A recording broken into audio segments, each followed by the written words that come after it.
Hi guys and welcome back to our channel reveal GK. Now ये आपका यहाँ पे पीवाईक्यू का पार्ट 3 होने वाला है, ज्योग्राफी पीवाईक्यूज का। अगर आपने पिछले दोनों पार्ट नहीं देख रखे हैं तो डिस्क्रिप्शन में लिंक दे रखा है प्लेलिस्ट का, वहाँ पे जाके आप उस प्लेलिस्ट को सेव कर लो और वहाँ पे आपको पार्ट्स दिख जाएंगे तो आप उनको ज़रूर जाके देख सकते हो। इससे पहले हमने यहाँ पे ऑलरेडी फिजिक्स, केमिस्ट्री, बायो इन तीनों ही सब्जेक्ट्स के आपके पिछले 6 साल के क्वेश्चन हमने यहाँ पे डिस्कस करे हैं। वो सब वीडियोज़ भी आपको उसी प्लेलिस्ट में ही देखने को मिल जाएंगी, सीक्वेंस वाइज आपके यहाँ पे चल रही है। जो हमारी यहाँ पे प्लेलिस्ट चल रही है उसमें वीडियोज़ आपकी सीक्वेंस वाइज यहाँ पे मैंने लगा रखी है। तो जैसे जैसे वीडियो आती रहेंगी वही सेम प्लेलिस्ट में आपके यहाँ पे ऐड ऑन होती जाएंगी, तो उस प्लेलिस्ट को आप सेव ज़रूर कर लेना। ठीक है। अगर आप पहली बार इस चैनल पे आए तो प्लीज़ सब्सक्राइब कर देना, वीडियो को शेयर, वीडियो को लाइक कर देना ताकि ज़्यादा सारे लोगों तक ये वीडियो पहुँच पाए, उनकी यहाँ पे हेल्प हो पाए।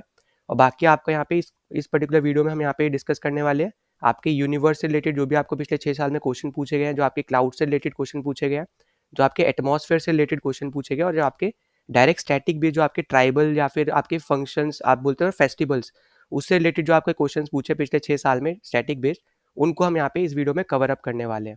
तो किसी भी क्वेश्चन में कभी भी कोई भी डाउट हो तो प्लीज़ यहाँ पे ज़रूर मेंशन कर देना कमेंट सेक्शन में, वरना आप टेलीग्राम चैनल ज्वाइन कर लो, वहाँ पे आपको इसकी पीडीएफ भी देखने को मिल जाएगी, पहला पॉइंट।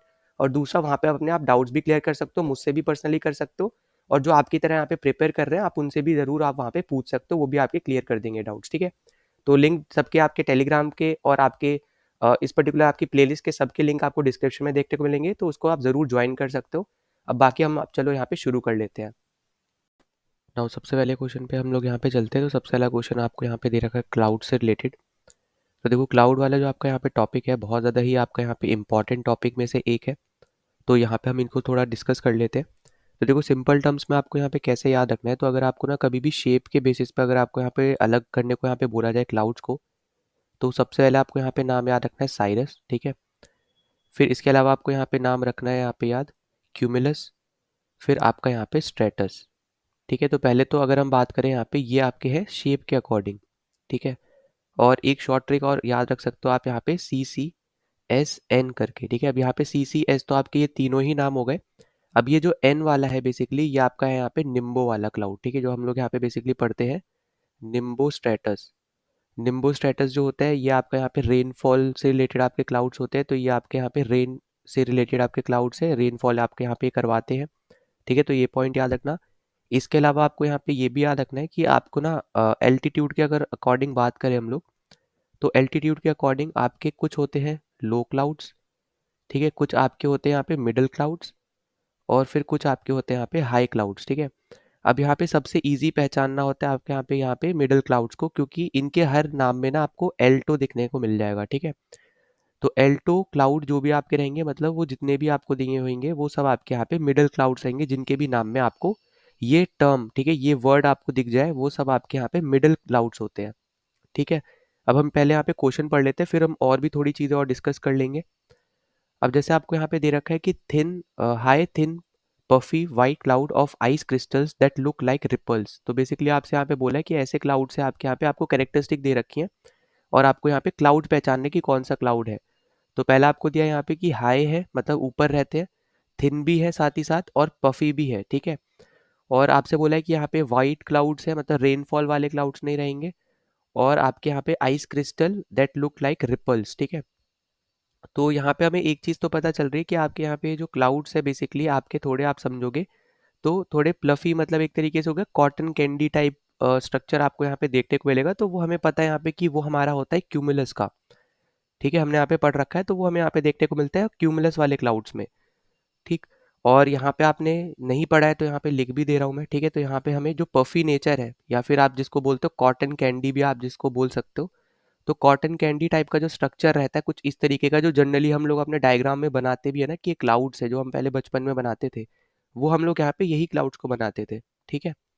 इसके अलावा आपका यहाँ पे बात करते हैं, फॉर एग्जांपल आपको आगे दे रखा है यहाँ पे कि हाई एल्टीट्यूड पे है, तो यहाँ पे एकदम करेक्ट रहेगा यहाँ पे ये। ठीक है। तो ये आपके यहाँ पे अराउंड 2000 से लेके 6000 तक के एल्टीट्यूड तक पे आपको ये देखने को मिल जाएंगे।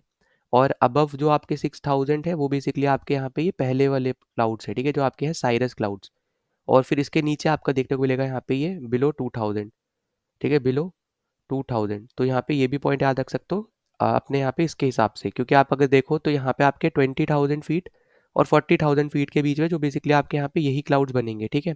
और ये जो आपको मैंने नंबर बताए किलोमीटर्स में है, तो प्लीज़ इसको यहाँ पे कंफ्यूज मत करना, ठीक है? आपके यहाँ पे किस में, मीटर्स में है, ठीक है? किलोमीटर नहीं, मीटर्स में, ठीक? तो आई होप कि आपको ये चीज़ तो समझ में आ गई होगी, ये किस में है, तो ये आपके यहाँ पे मीटर्स में है, ठीक है? और आपको दे रखा है यहाँ पे फीट में, तो उसको आप कन्वर्ट कर लोगे, ठीक? फिर थर्ड आपको दे रखा है कि one of its type is called mackerel sky because the clouds resemble large fish scales specially when they are coloured pink at sunset. तो बेसिकली आपको यहाँ पे देखो ये एक टर्म दे दी है, ये आपका एक फैक्ट हो गया जो आपको अलग से यहाँ पे याद रख लेना। बाकी आपकी जो तीनों कंडीशंस है बेसिकली जो आपको दे रखी है कैरेक्टरिस्टिक, ये तीनों की तीनों आपकी यहाँ पे लिंक करती है आपके यहाँ पे लास्ट ऑप्शन से, जो है आपका यहाँ पे साइरस क्यूमुलस, ठीक है? तो क्यूमुलस जैसे मैंने आपको बोला वो आपके होते हैं जिसमें आपको पफी नेचर देखने को मिलता है, तो आप यहाँ पे सीधे सीधे स्टेटस वाले तो एलिमिनेट कर सकते थे।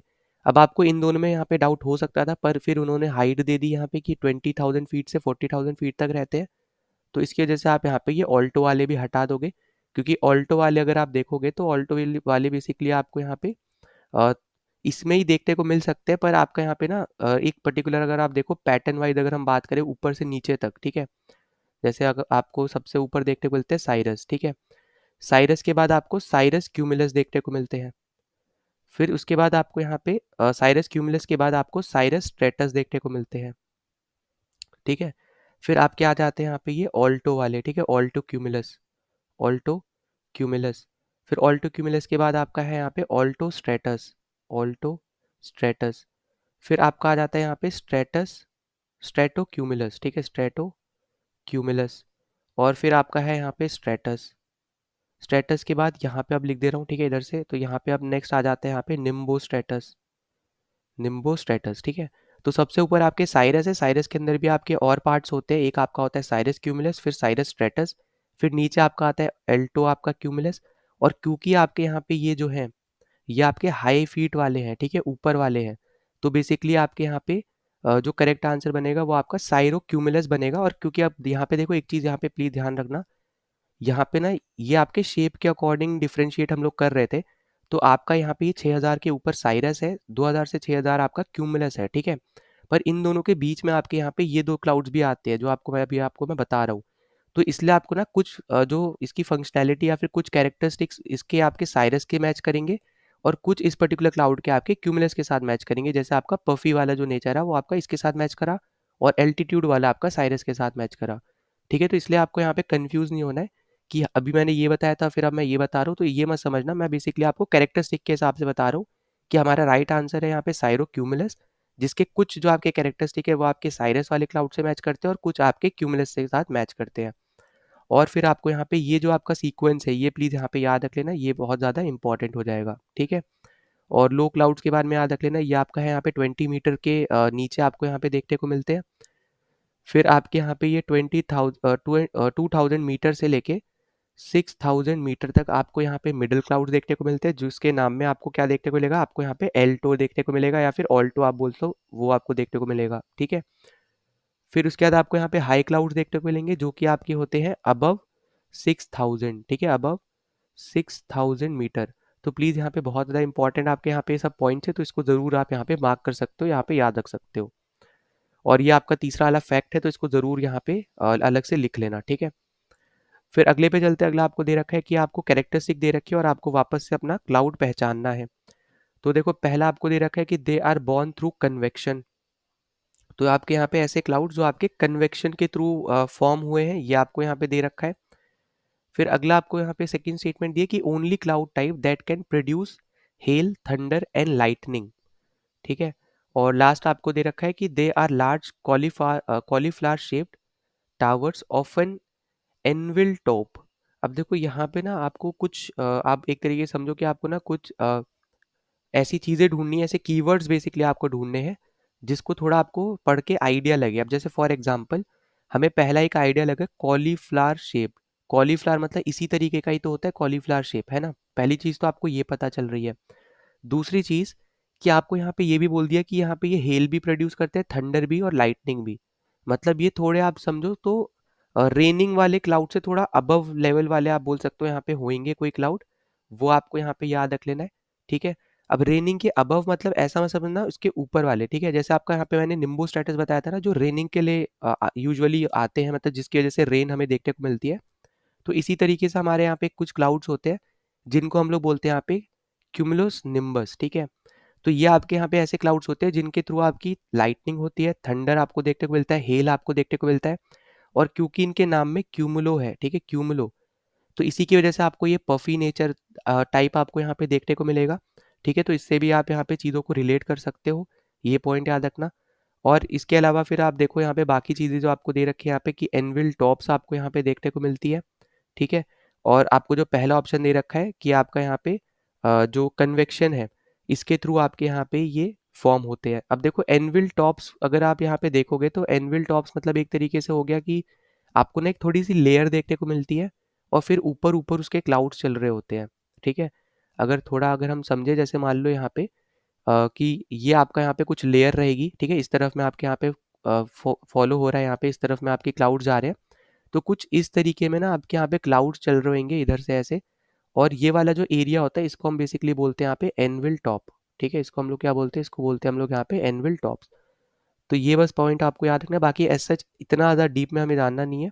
हमें बस देखो यहाँ पे सीधे सीधे कुछ ना कुछ आपको यहाँ पे हिंट दिया होता है जिसके थ्रू बस आपको पहचानना होता है। जैसा आपको पहला हिंट कॉलीफ्लावर का दिया था, तो उससे आपको कुलुमनस जो आपका है जो आपका क्लाउड था बेसिकली क्यूमुलस, उसके बारे में हमें पता चल जाना चाहिए था। और दूसरा आपका, क्योंकि यहाँ पे बोला रेनिंग से रिलेटेड नहीं है, आपका हेल, थंडर और लाइटनिंग से रिलेटेड है, तो उसके रिलेटेड भी हमें यहाँ पे निम्बस जो आपका है वो हमें पता चल जाना चाहिए था, ठीक है। तो इसके थ्रू हमारे यहाँ पे राइट आंसर बनता है यहाँ पे बी ऑप्शन, आपका क्यूमुलो निम्बस। तो आई होप कि आपको ये क्वेश्चन समझ में आ गया। बाकी कोई भी डाउट होता है तो ज़रूर आप यहाँ पे कमेंट सेक्शन में मेंशन कर सकते हो। फिर अगले पे चलते हैं। अगला आप देखो यहाँ पे एक और क्लाउड से रिलेटेड क्वेश्चन है। तो आपसे पूछा है यहाँ पे कि क्यूमुलो निम्बस जो आपके क्लाउड्स होते हैं वो आपके डेवलप्ड होते हैं कौन से आपके from which among the following cloud, तो कौन से और दूसरे क्लाउड से आपके यहाँ पे ये क्लाउड्स फॉर्म होते हैं। तो देखो यहाँ पे आपका जो करेक्ट आंसर निकल के आएगा ये बेसिकली आपका यहाँ पे निकल के आने वाला ऑप्शन नंबर ए, आपका क्यूमुलस कंजेस्चर्स क्लाउड्स, ठीक है। तो अपना यहाँ पे जो ए ऑप्शन है ये आपका यहाँ पे करेक्ट हो जाएगा। अब देखो जो आपको मैंने पहले ही बताया था कि आपके जो क्यूमुलस निम्बस क्लाउड्स होते हैं ये बेसिकली आपके किसके लिए रिस्पॉन्सिबल होते हैं। तो आपने अभी पिछले क्वेश्चन में देखा आपके हेल की वजह से, लाइटनिंग के लिए, आपके थंडर के लिए आपके अवेलेबल है, आपके यहाँ पे अवेलेबल होते हैं। मतलब इनके थ्रू ही वो चीज़ें ज़्यादा हमें देखने को मिलती हैं, ये आपको यहाँ पे पता चला। दूसरा देखोगे ना आप तो यहाँ पे हर एक जो आपके क्लाउड्स है ना अलग अलग रीजन्स पे आप देखोगे, जैसे बेस्ड ऑन एल्टीट्यूड आपके अलग तरीके से डिवाइड किए जाते हैं क्लाउड्स, बेस्ड ऑन शेप आपके अलग तरीके से डिवाइड किए जाते हैं। तो उतना बस हमें यहाँ पे जानना होता है, ठीक है। अब यहाँ पे अगर हम बात करें इससे रिलेटेड आपके यहाँ पे क्यूमुलस कंजेक्शर्स क्लाउड से रिलेटेड, तो ये आप यहाँ पे देखोगे कि ये आपके क्यूमुलस क्लाउड्स ही हैं, पर ये ज़्यादा आप बोल सकते हो यहाँ पे डेवलप्ड क्लाउड्स रहते हैं, ठीक है। तो हमें यहाँ पे क्या देखने को मिलता है कि ये आपके ज़्यादा से ज़्यादा आप देखोगे कि आपके वर्टिकली ग्रो करते हैं। जो ये वाले क्लाउड्स होते हैं ये आपके ना वर्टिकली वर्टिकली ग्रो करते हैं, अगर हम क्लाउड्स के कंपैरिजन में अगर हम बात करें तो, ठीक है।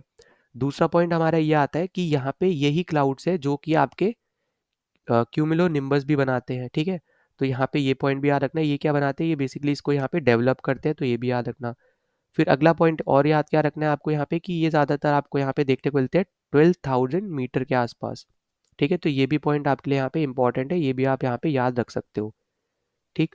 और इसके अलावा तो अगर आप देखोगे तो यहाँ पे ये कभी कभी आपके यहाँ पे ट्रोपोपॉज जो आपका रीजन होता है, एटमॉस्फेयर की हमने लेयर्स वगैरह पढ़ी है, तो वहाँ पे ट्रोपोस्फेयर हमने पढ़ा था, तो उसका जो आपका ट्रोपोपॉज का लेयर होता है, मतलब ट्रोपोपॉज का जो रीजन होता है, अगर वहाँ तक ये पहुँच जाते हैं तो ये एक आपकी बाउंड्री की तरह काम करते हैं, ठीक है। अगर यहाँ पे ये कहाँ पहुँच गए, आपके ट्रोपोपॉज पे पहुँच गए, तो यहाँ पे ये एक लेयर बोल सकते हो या फिर आप इसको बोल लो बाउंड्री, ठीक है।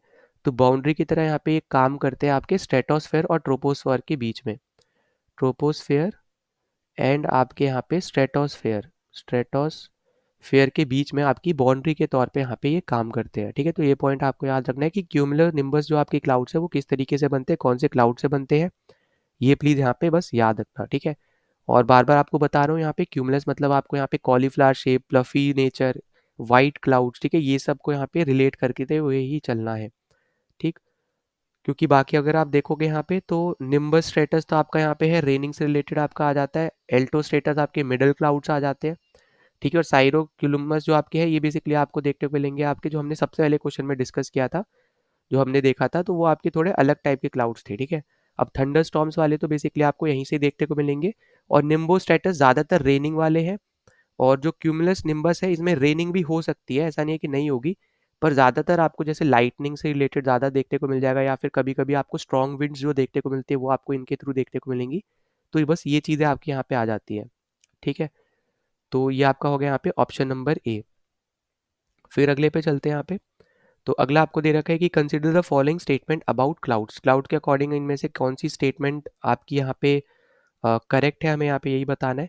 तो देखो पहला आपको यहाँ पे जो दे रखा है, आपको दिया है कि two major form of clouds are stratiform and cumuliform, ठीक है।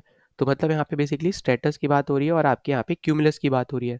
तो यहाँ पे एकदम करेक्ट है कि हमारे दो मेजर फॉर्म तो हमारे ये होते ही हैं, मैंने आपको बताया भी था शुरू में, ठीक है। साइरस भी था, क्यूमुलस भी था और स्ट्रेटस भी था, जिसमें से इनको इन्होंने दो बताए यहाँ पे कि दो मेजर फॉर्म आपके ये दोनों होते हैं। फिर अगला इन्होंने देखो क्या बोला है कि according to the altitude clouds are classified as high altitude, middle altitude clouds and low altitude clouds. तो यहाँ पे ये जो स्टेटमेंट है ये भी आपके करेक्ट है, क्योंकि मैंने आपको पहले ही वाले क्वेश्चन में इन तीनों के बारे में बताया था, जहाँ हमने ये भी देखा था कि आपके लो क्लाउड जो है वो 2000 मीटर के नीचे रहते हैं, 2000 से 6000 आपके मिडिल क्लाउड्स है जिनको हम एल्टो क्लाउड्स भी बोलते हैं, और फिर 6000 के ऊपर आपके यहाँ पे हाई क्लाउड्स है। फिर तीसरा आपको यहाँ पे देखो क्या दे रखा है कि stratus, nimbostratus and stratocumulus are types of high clouds. अब देखो ये आपका हो जाएगा गलत, क्योंकि निम्बो स्ट्रेटस तो आपका नीचे वाले हिस्से में आता है, तो ये आपका हाई क्लाउड नहीं है, ये आपका एक लो क्लाउड है। स्ट्रेटस भी आपका एक लो क्लाउड है, साथ ही साथ आपका स्ट्रेटोक्यूलम क्यूमुलस जो आपको दे रखा है ये भी आपका क्या है यहाँ पे लो क्लाउड है, ठीक है। तो ये हाई क्लाउड की वजह से क्या हो जाएगा, यहाँ पे गलत हो जाएगी स्टेटमेंट। तो जब तीसरा में गलत मिला तो हमारा यहाँ पे ये गलत हो जाएगा, और बाकी अगर आप देखो तो हमारा वन तो करेक्ट है, तो हमारे वन इस पे नहीं है तो आप इसको हटा सकते हो। अब आपके पास ऑप्शन बचता है या तो फोर करेक्ट होगा या फिर नहीं होगा। फोर्थ आपसे बोल रहा है कि clouds having nimbus attach to their name produce precipitation. तो आपका एकदम करेक्ट है, आपको मैं बार बार बता चुका हूँ, आपको यहाँ पे नाम से ही पहचानने हैं क्लाउड के टाइप, ठीक है। क्यूमुलस आया, प्लफी नेचर है, कॉलीफ्लावर टाइप का आपको थोड़ा क्लाउड दिखेगा। निम्बस आया आपका रेनफॉल से रिलेटेड आपको दिखेगा ठीक है। तो ये छोटे छोटे पॉइंट्स आपको याद रखते हैं। तो राइट आंसर अपना यहाँ पे हो जाएगा 1, 2 एंड 4, बी ऑप्शन। ना अगले क्वेश्चन पे चलते हैं। तो अगला क्वेश्चन आपको यहाँ पे CDS 2 2023 का आपको यहाँ पे दे रखा है। तो आपको अब यहाँ पे पूछा जा रहा है करेक्ट ऑर्डर आपको यहाँ पे बताना है, असेंडिंग ऑर्डर में आपको बेसिकली लगाना है यहाँ पे लोवेस्ट से हाईएस्ट, ठीक है। तो अगर हम इसके रिस्पेक्ट में बात करें तो देखो हमें यहाँ पे ये तो पता है कि एल्टो आपका आ गया यहाँ पे, तो ये तो आपका होने वाला है यहाँ पे एक मिडल क्लाउड, ठीक है। फिर देखो आपको यहाँ पे याद होगा मैंने आपको सबसे पहले आपको यहाँ पे यही चीज़ें लिखवाई हैं कि आपका जो साइरस क्लाउड होता है ये आपका सबसे ऊपर आता है। अगर आपको यहाँ पे याद हो, हमने सबसे पहले ही क्वेश्चन में आपको मैंने ये सीक्वेंस लिखवाया था, ठीक है। ये आपका हाई टू लो है, इस तरीके से आपका ये नीचे की तरफ जा रहा है।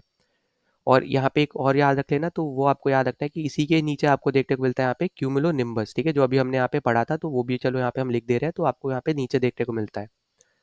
अब यहाँ पे आपको ये दिखा कि सबसे आखिरी में तो आपका यहाँ पे साइरस ही आने वाला है, क्योंकि यहाँ पे ये हाई क्लाउड और सबसे ऊपर रहता है, मतलब लास्ट ऑप्शन में आपका 3 होना चाहिए, ठीक है। 3 सबसे लास्ट होना चाहिए। तो 3 अगर देखोगे सबसे लास्ट सिर्फ 2 ही ऑप्शन में है, तो आप बी और सी आप यहाँ पे एलिमिनेट कर सकते हो, ठीक। इसके बाद देखो हमने यहाँ पे क्या देखा था कि साइरस के बाद आपका यहाँ पे साइरो क्यूमुलस आपको यहाँ पे देखने को मिला था। अगर आप देखो तो यही मैंने आपको लिखवाया था ना, ये एरो करके बेसिकली लिखा है, साइरस इसके नीचे ही है, ठीक है। साइरस, साइरो क्यूमुलस और फिर आपका साइरो स्ट्रेटस। तो इसमें अगर आप देखो दूसरे ही नंबर पे आपका यहाँ पे साइरस क्यूमुलस भी है। तो अगर आप यहाँ पे वापस आओगे तो आपको यहाँ पे क्या देखने को मिलेगा कि दूसरे में आपका यहाँ पे ये आना चाहिए, ठीक है, मतलब पीछे से, ठीक है, पीछे से हम बात कर रहे हैं। तो इसका मतलब क्या हुआ कि 3 से पहले 1 आना चाहिए। अब 3 से पहले 1 सिर्फ एक में ही है, तो आपको सीधे सीधे अपना आंसर मिल जाएगा यहाँ पे डी ऑप्शन आपका करेक्ट हो जाएगा। सबसे पहले आपका आएगा 4 और 2, उसके बाद आपका आएगा यहाँ पे 4, ठीक है। तो निम्बस स्टेटस अभी मैंने बार बार आपको बताया है, लो क्लाउड्स होते हैं, इसकी वजह से ही आपको बारिश देखने को मिलती है, मतलब प्रेसिपिटेशन आपको देखने को मिलेगा। और फिर उसके बाद आपका ऑल्टो तो बेसिकली आपका मिडिल क्लाउड ही हो गया, आपको बहुत बार बता दिया यहाँ पे। और फिर उसके बाद आपका यहाँ पे आ जाएगा ये साइरोक्यूमुलस, और फिर आपका सबसे ऊपर में होता है आपका साइरस, ठीक है। तो राइट आंसर अपना हो जाएगा यहाँ पे डी ऑप्शन। फिर अगले पे चलते हैं। अगला आपको यहाँ पे वापस से दे रखा है, लिस्ट दे रखी है, एक तरफ आपको क्लाउड और एक तरफ आपको यहाँ पे कैरेक्टरिस्टिक, तो आपको यहाँ पे मैच करना है। तो सबसे पहले आप देखोगे यहाँ पे आपको दे रखा है साइरस, फिर एक दे रखा है आपको यहाँ पे क्यूमुलस, फिर निम्बो स्टेटस और फिर आपका स्टेटस। अब देखो अगर आप यहाँ पे पढ़ो कैरेक्टरिस्टिक में, तो आपको फेदर लाइक क्लाउड्स के तौर पे आपको यहाँ पे दे रखा है। फिर उसके बाद आपको दे रखा है एंटायरली ऑफ आइस पार्टिकल्स, ठीक है। फिर आपको एक दिया है यहाँ पे हाई फॉग, लो सीलिंग, और फिर आपको एक दिया है स्ट्रॉम क्लाउड्स। तो देखो यहाँ पे जो आपका स्ट्रॉम क्लाउड्स की अगर हम यहाँ पे बात करते हैं तो आपको हमें पता है कि ये आपके होने वाले हैं निम्बो स्टेटस, है ना, क्योंकि अभी हम यहाँ पे बहुत बार डिस्कस कर चुके हैं कि आपका हेल से रिलेटेड आपके जो होते हैं वो आपके निम्बो वाले क्लाउड्स होते हैं। फिर आपके प्रेसिपिटेशन से रिलेटेड आपके निम्बो वाले क्लाउड्स हैं। स्ट्रॉन्ग विंड जो आपके प्रोड्यूस करते हैं वो भी आपके निम्बो वाले ही क्लाउड्स होते हैं। तो इसके थ्रू आप यहाँ पे चीज़ों को रिलेट कर सकते हो। मतलब सी का तो हमारा 1 होने वाला है, तो सी में अगर आप 1 देखो सिर्फ 2 ही ऑप्शन में है, 2 को आप कर सकते हो एलिमिनेट, ठीक है। अब सी का 1 हमें जब मिला तो हमने देखा बाकी दो आपकी जो करेक्ट ऑप्शन बन सकते हैं उनमें आपका बी का है 3। तो बी का मतलब यहाँ पे 3 है, तो फेदर लाइक क्लाउड्स आपके हैं यहाँ पे क्यूमुलस, ठीक है। तो फेदर लाइक क्लाउड्स कौन से आपके हैं यहाँ पे क्यूमुलस। और फिर पहला आपको दे रखा है साइरस, जो कि आपका यहाँ पे एंटायरली आइस पार्टिकल से ही होते हैं, तो यहाँ पे ए अपना हो जाएगा ये। तो करेक्ट आंसर बेसिकली जो अपना बनेगा यहाँ पे बनेगा सी ऑप्शन। तो ए का आपका 4 रहेगा और डी का आपका रहेगा यहाँ पे 2, ठीक है। डी का रहेगा आपका 2, क्योंकि स्टेटस आपका देखोगे लो सीलिंग मतलब वही होता है, मतलब लोअर क्लाउड्स है, तो आपको बस उसकी एक कैरेक्टरिस्टिक दे दी है कि वहाँ पे हाई फॉग है और पर आपका लो सीलिंग है, ठीक है। तो एक बस आपको यहाँ पे कैरेक्टरिस्टिक आपको यहाँ पे दे दी है, और इसमें ऐसा यहाँ पे कुछ भी समझाने का नहीं है, क्योंकि यहाँ पे मैक्सिमम चीज़ें आपको ऑलरेडी यहाँ पे मैं बता चुका हूँ। ईजी क्वेश्चंस आपके आते हैं क्लाउड के रिस्पेक्ट में अगर हम बात करें तो, ठीक है। तो सी आंसर अपना यहाँ पे करेक्ट हो जाएगा। अब यहाँ पे हम देखते हैं जो आपको सोलर सिस्टम से रिलेटेड कुछ क्वेश्चंस दे रखे हैं उनको अब हम यहाँ पे सॉल्व कर लेते हैं। तो सबसे पहला क्वेश्चन आपको यहाँ पे दिख रहा होगा कि which of the following planets of our solar system has least mass. सबसे कम मास आपका कौन से प्लैनेट में आपको देखने को मिलता है। तो डायरेक्ट देखो स्टैटिक बेस्ड क्वेश्चन है, ऐसा जितना कुछ ऐसा है नहीं कि इसमें बहुत समझाना पड़ जाए। जो सबसे छोटा है आपको वही मार्क कर देना है, वो आपका है यहाँ पे मरकरी। वहीं पे अगर आप देखोगे जो जुपिटर है आपका मैसिव प्लेनेट है, तो उसका मास उससे ज़्यादा रहेगा, ठीक है। बाकी आपको फिजिक्स की प्रॉपर्टी पता होना चाहिए, वेट और मास में क्या डिफरेंस होता है, कौन सी प्रॉपर्टी हमेशा चेंज हो सकती है, कौन सी हमेशा सेम रहती है।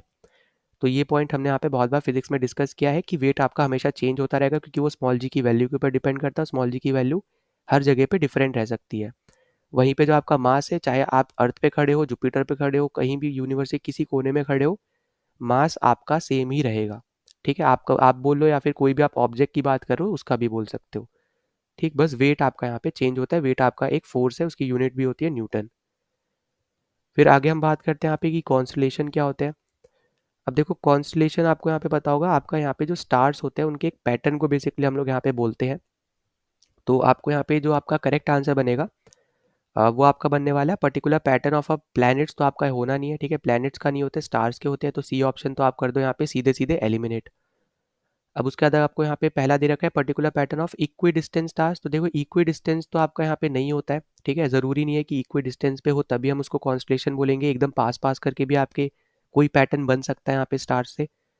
फिर बी आपसे बोल रहा है कि a particular pattern of stars that may not be equi distance from the earth in the sky. तो यहाँ पे देखो यही एकदम करेक्ट बन जाएगी आपकी स्टेटमेंट कि वो इक्वी डिस्टेंस हो भी सकते हैं नहीं भी हो सकते, इसलिए उन्होंने मे नॉट लगा दिया, ठीक है। और दूसरा पॉइंट कि ये आपके पैटर्न होते हैं स्टार्स के, ना कि आपके प्लेनेट के। और फिर देखो आपको लास्ट तो दिया है यहाँ पे कि ये स्टार प्लेनेट सैटेलाइट सबके ही होते हैं, तो ये तो सीधे सीधे गलत हो जाएगा। तो करेक्ट आंसर अपना बन जाएगा यहाँ पे बी ऑप्शन, अपना यहाँ पे राइट आंसर है। फिर अगले क्वेश्चन पे चल रहा है। अगला क्वेश्चन आपसे पूछा जा रहा है यहाँ पे कि कौन से 4 प्लैनेट्स को हम लोग यहाँ पे बेसिकली जो क्लोजेस्ट होते हैं सन के, उनको हम यहाँ पे क्या बोलते हैं। तो यहाँ पे प्लीज़ यहाँ पे याद रखना है, इनको हम लोग बोलते हैं टेरेस्ट्रियल प्लैनेट्स, ठीक है। और ये कौन से 4 प्लैनेट्स होते हैं, तो ये आपके होते हैं मरकरी। मरकरी के बाद आपका आता है यहाँ पे वीनस। वीनस के बाद आपके आता है यहाँ पे अर्थ, और आपका फिर आता है मार्स, ठीक है। फिर आपकी एस्ट्रॉइड बेल्ट आ जाती है। उसके बाद आपको यहाँ पे जो आपके बचे हुए 4 प्लैनेट्स हैं, ठीक है, जिसमें आपका यहाँ पे जुपिटर, सैटर्न, यूरेनस, नेपच्यून वगैरह ये सब आ जाते हैं। तो इनको हम लोग बोलते हैं गैस जायंट्स, ठीक है। तो इनको हम लोग यहाँ पे गैस प्लैनेट्स या फिर गैस जायंट्स के नाम से भी हम जानते हैं, तो वो भी आप यहाँ पे याद रख सकते हो। जुपिटर, फिर आपका यहाँ पे सैटर्न, फिर आपका यहाँ पे यूरेनस, और लास्ट में आपका आता है यहाँ पे नेपच्यून, ठीक है। बाकी आपको पता ही है प्लूटो आपका प्लैनेट में काउंट नहीं होता है अब, तो वो आपको यहाँ पे याद रख लेना है। मेन आपके यही 8 प्लैनेट्स है जो आपके यहाँ पे माने जाते हैं, ठीक है। तो ये आपका सबसे सिंपल सा आपका यहाँ पे क्वेश्चन था, ये आपको यहाँ पे पता ही होना चाहिए बाकी तो, ठीक है। ये आपके हैं टेरेस्ट्रियल प्लैनेट्स, ठीक है, और ये आपके हैं गैस जाइंट्स, ठीक है। डॉर्फ में आपका यहाँ पे प्लूटो एग्जाम्पल आ सकता है, ठीक। अब इन्हीं को जाइंट प्लैनेट्स बोल सकते हैं, जुपिटर सैटर्न को, या फिर आप सबसे क्लोजेस्ट देखोगे तो वो आपका बन जाएगा यहाँ पे गैस प्लैनेट्स, ठीक है। ये चारों ही आपके क्या है, गैस प्लैनेट्स हैं। और जाइंट प्लैनेट्स में देखोगे तब भी आप इनको यहाँ पे काउंट कर सकते हो, ठीक है। या फिर दूसरा नाम और याद रख लेना, तो इनको हम लोग एक और नाम से जानते हैं जो आपका होता है यहाँ पे जोवियन प्लैनेट्स, ठीक है। जोवियन प्लैनेट्स के नाम से भी हम इसको यहाँ पे जानते हैं इन चारों को। फिर अगले क्वेश्चन पे चलते हैं। तो अगला क्वेश्चन आपको यहाँ पे देखो डायरेक्ट स्टैटिक बेस्ड क्वेश्चन पूछा है कि कौन सा यहाँ पे स्टार है जो सबसे पास देखने को मिलता है आपको अर्थ के कंपैरिजन में, मतलब अर्थ से। तो डायरेक्ट स्टैटिक बेस्ड क्वेश्चन है, कुछ भी समझाने का नहीं है। राइट आंसर अपना हो जाएगा यहाँ पे प्रॉक्सिमा सेंचुरी, ठीक है। तो प्रॉक्सिमा सेंचुरी जो है वो सबसे क्लोजेस्ट आपको यहाँ पे देखने को मिलता है अर्थ से। फिर अगला यहाँ पे क्वेश्चन देखने को मिलेगा यहाँ पे कि which one of among the following planets has the largest number of known satellite. सबसे ज़्यादा सैटेलाइट्स आपकी जो जानी जाती है, तो हम जानते हैं वो कौन से प्लैनेट्स की है। तो आपका राइट आंसर निकल के आएगा आपका यहाँ पे सैटर्न। तो सैटर्न की सबसे ज़्यादा आपकी यहाँ पे सैटेलाइट्स है, तो ये पॉइंट आपको यहाँ पे याद रख लेना है, ठीक है। क्योंकि आपको यहाँ पे देखो जो नोन है आपको कहीं कहीं आपको 82 दिख जाएगा, कहीं कहीं लिखा हुआ। तो ये पॉइंट प्लीज़ यहाँ पे याद रखना कि आपके जो नोन सैटेलाइट्स के बेसिस पे अगर हम बात करें तो सबसे ज़्यादा आपकी सैटेलाइट जो निकल के आती है वो आपके यहाँ पे सैटर्न की ही है, ठीक है। सबसे इंपॉर्टेंट आपका ये आ जाता है। अब कहीं पे कहीं 82 दे रखा है, कहीं पे 146 दे रखा होता है। तो ये दो नंबर वैसे पूछेगा नहीं, पर हो सके तो यहाँ पे याद रखना है, तो इन दोनों नंबर्स को अलग से आप यहाँ पे याद रख सकते हो, ठीक है। फिर एक पॉइंट और यहाँ पे इम्पॉर्टेंट यहाँ पे ये आ जाता है कि आपको एक पता होना चाहिए, आपसे कभी कभी पूछ सकता है कि आपके लार्जेस्ट सैटेलाइट कौन सी है पूरे ही सोलर सिस्टम में, ठीक है। लार्जेस्ट सैटेलाइट का नाम बताओ। तो लार्जेस्ट सैटेलाइट का बस यहाँ पे नाम याद रखना, वो है आपके यहाँ पे गैनीमेड, ठीक है। तो गैनीमेड जो है यहाँ पे ये एक जुपिटर का मून है, ठीक है। जैसे सैटर्न की हम बात कर रहे हैं ना, तो वैसे ही जुपिटर के भी यहाँ पे मून्स हैं, पर सबसे ज़्यादा मून आपके जो नोन है वो आपके सैटर्न के हैं।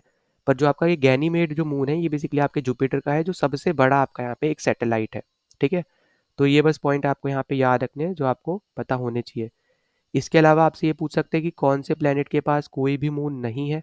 तो उसमें आपका आंसर हो जाएगा यहाँ पे मार्स और फिर आपका यहाँ पे वीनस, ठीक है। मार्स और वीनस के पास कोई भी मून नहीं है, तो प्लीज़ यहाँ पे इस चीज़ को भी याद रख लेना। फिर अगले क्वेश्चन पे चले। तो अगला क्वेश्चन देखो आपको यहाँ पे जो पूछा जा रहा है कि how much percentage of carbon dioxide is present in the atmosphere of Venus and Mars. तो मार्स और वीनस के एटमॉस्फेयर में कितनी परसेंट कार्बन डाइऑक्साइड आपकी यहाँ पे प्रेजेंट रहती है। तो इधर अपना यहाँ पे राइट आंसर हो जाएगा 95 से लेके 97%। और ये आपका एनसीईआरटी में क्वेश्चन आपको, तो स्टेटमेंट बेसिकली आपको यहाँ पे दे रखा है। तो इसलिए यहाँ पे हमेशा बोला जाता है कि एनसीईआरटी सबसे इंपॉर्टेंट चीज़ है, सबसे पहले यहाँ पे कवर करनी, ठीक है। तो ये पॉइंट याद रखना। इसके अलावा वीनस में ना आपको यहाँ पे नाइट्रोजन भी देखने को मिलती है, तो ये भी पॉइंट आप अलग से यहाँ पे याद रख सकते हो कि नाइट्रोजन भी हमें यहाँ पे क्या देखने को मिलती है वीनस में, ठीक। इसके अलावा वीनस में ना आपको यहाँ पे सल्फ्यूरिक एसिड के क्लाउड देखने को मिलेंगे। सल्फ्यूरिक एसिड के आपको यहाँ पे क्लाउड्स आप बोल सकते हो यहाँ पे आपको देखने को मिलेंगे, ठीक है। तो ये भी पॉइंट याद रखना, वीनस की हम बात कर रहे हैं। और नाइट्रोजन इसका यहाँ पे सेकंड कॉमन है ये, ठीक है। सेकंड नंबर पे सबसे ज़्यादा देखे जाने वाला आप बोल सकते हो यहाँ पे गैस है आपके वीनस का। फिर अगले पे चले यहाँ पे। तो अगला देखो आपको अगला वही पूछ लिया यहाँ पे इन्होंने कि एटमॉस्फेयर ऑफ प्लैनेट जो आपका है वीनस का, ये किस से बना हुआ होता है जो कि आपका एक थिक और येलोइश क्लाउड देते हैं। तो देखो यहाँ पे सीधे सीधे राइट आंसर आपका बन जाएगा यहाँ पे सल्फ्यूरिक एसिड, ठीक है। तो यही मैंने आपको यहाँ पे बताया था, सल्फ्यूरिक एसिड के आपके क्लाउड होते हैं। तो यही क्वेश्चन आपको यहाँ पे भी पूछ लिया है। और ये कलर यहाँ पे प्लीज़ याद रखना, पहले तो थिन होते हैं कि थिक, तो याद रखना थिक होते हैं और येलो कलर के आपके क्लाउड्स बनते हैं, ठीक है, वीनस पे। तो सबसे इंपॉर्टेंट आपका यहाँ पे यही पॉइंट हो जाएगा। फिर अगला क्वेश्चन एक और आपको यहाँ पे यूनिवर्स से ही रिलेटेड दे रखा है। आपको पूछा जा रहा है consider the following statement about some planets in the solar system. तो कुछ चीज़ें आपको यहाँ पे दे रखी है, आपको बताना है कौन सी यहाँ पे स्टेटमेंट करेक्ट है। तो पहला आपको दिया है कि मरकरी हैज़ नो एटमॉस्फेयर। तो ये आपका यहाँ पे एकदम करेक्ट स्टेटमेंट है कि मरकरी के पास कोई भी एटमॉस्फेयर नहीं होता है, ठीक है। सबसे इंपॉर्टेंट चीज़ है, तो इसको प्लीज़ यहाँ पे बहुत ज़्यादा याद रखना, ठीक है। दूसरा आपको दे रखा है कि वीनस हैज़ 2 मून्स। तो ये भी आपकी जो स्टेटमेंट है ये आपकी यहाँ पे हो जाएगी गलत, क्योंकि अभी मैंने आपको बताया था कि मरकरी और वीनस इन दोनों के पास कोई भी मून नहीं होता है, ठीक है। तो यहाँ पे क्या याद रखना है, नो मून, है ना, यही हमने यहाँ पे डिस्कस किया। तीसरा आपको याद रखना है कि there is no land on Jupiter. तो एकदम करेक्ट है, क्योंकि आपका यहाँ पे अभी मैंने आपको बताया था कि यहाँ पे ये एक आपका गैसियस प्लैनेट है। तो ये जो आपकी स्टेटमेंट है ये आपकी यहाँ पे एकदम करेक्ट स्टेटमेंट है, ठीक है। फिर अगला आपको यहाँ पे दे रखा है कि ring of Saturn are composed of lumps of ice and dust. तो यहाँ पे ये वाली स्टेटमेंट भी आपकी यहाँ पे एकदम करेक्ट स्टेटमेंट है। तो जो राइट आंसर अपना यहाँ पे निकल के आ रहा है वो आपका आ रहा है यहाँ पे 1, 3 एंड 4, मतलब आपका डी ऑप्शन जो है वो आपका करेक्ट हो जाएगा। ये आपको यहाँ पे याद रख लेना है। ठीक है, तो सबसे पहले हमने यहाँ पे क्या देखा कि आपका यहाँ पे जो रिंग है बेसिकली आपके सैटर्न की, वो आपकी किससे बनी होती है, ये आपको यहाँ पे याद रख लेना है। दूसरा आपका कि जुपिटर को जाइंट प्लैनेट बोलते हैं, गैसियस प्लैनेट बोलते हैं, तो इसकी वजह से यहाँ पे कोई लैंड नहीं देखने को मिलती है। तीसरा आपका यहाँ पे वीनस और मरकरी जो है, ठीक है, इनके पास कोई भी मून नहीं देखने को मिलता है। ये हमने यहाँ पे पिछले में भी डिस्कस किया है, यहाँ पे आप देख पाओगे।